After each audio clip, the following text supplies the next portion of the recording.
The more you study other faith systems, the more confidence I had in Jesus. Now we're talking about Islam. So if you look at Jesus on the timeline of history, you have a fuse leading up to the appearance of Jesus and fallout that follows the appearance of Jesus. Now, there are a number of world religions that are on the fallout side of Jesus, and I've got them listed here. Now, I'm putting in New Age, but clearly that's not an organized world religion, but there is a view that's held by many millions of people across the globe. So here we have these four kind of theistic or spiritual worldviews, let's put it that way. Interestingly, you will find Jesus in every one of these.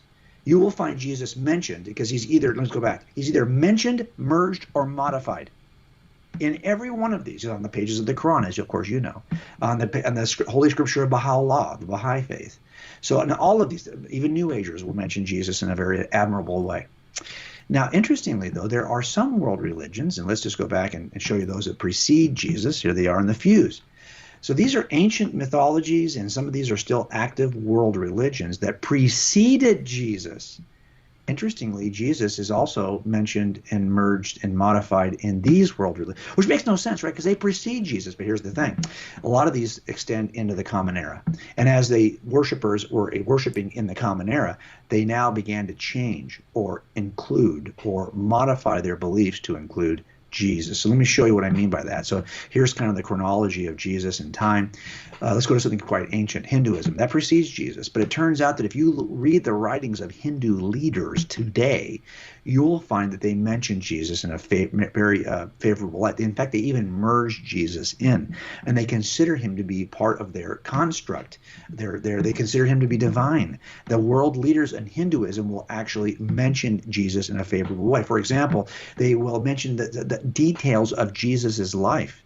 They not only consider him favorably, they merge and mention his detail. You could reconstruct part of the story of Jesus just from the teaching of the leaders of Hinduism. So, for example, where if you were someplace where Hinduism dominates the landscape, well, it turns out that Jesus, you know something about Jesus just from your own Hindu leaders because he is embraced in some way.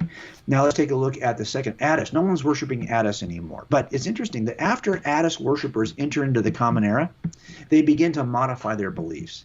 And they begin to modify them in a way that sounds like Christianity. Never before. You won't find these descriptions of Attis prior to Jesus, but after Jesus, suddenly Attis, his body did not see corruption just like Jesus. They somehow, now suddenly the Attis story includes a death and resurrection. This is not something that Jesus borrowed from Attis. This only occurs in Attis worship after Jesus. And for example, Heracles, very similar. The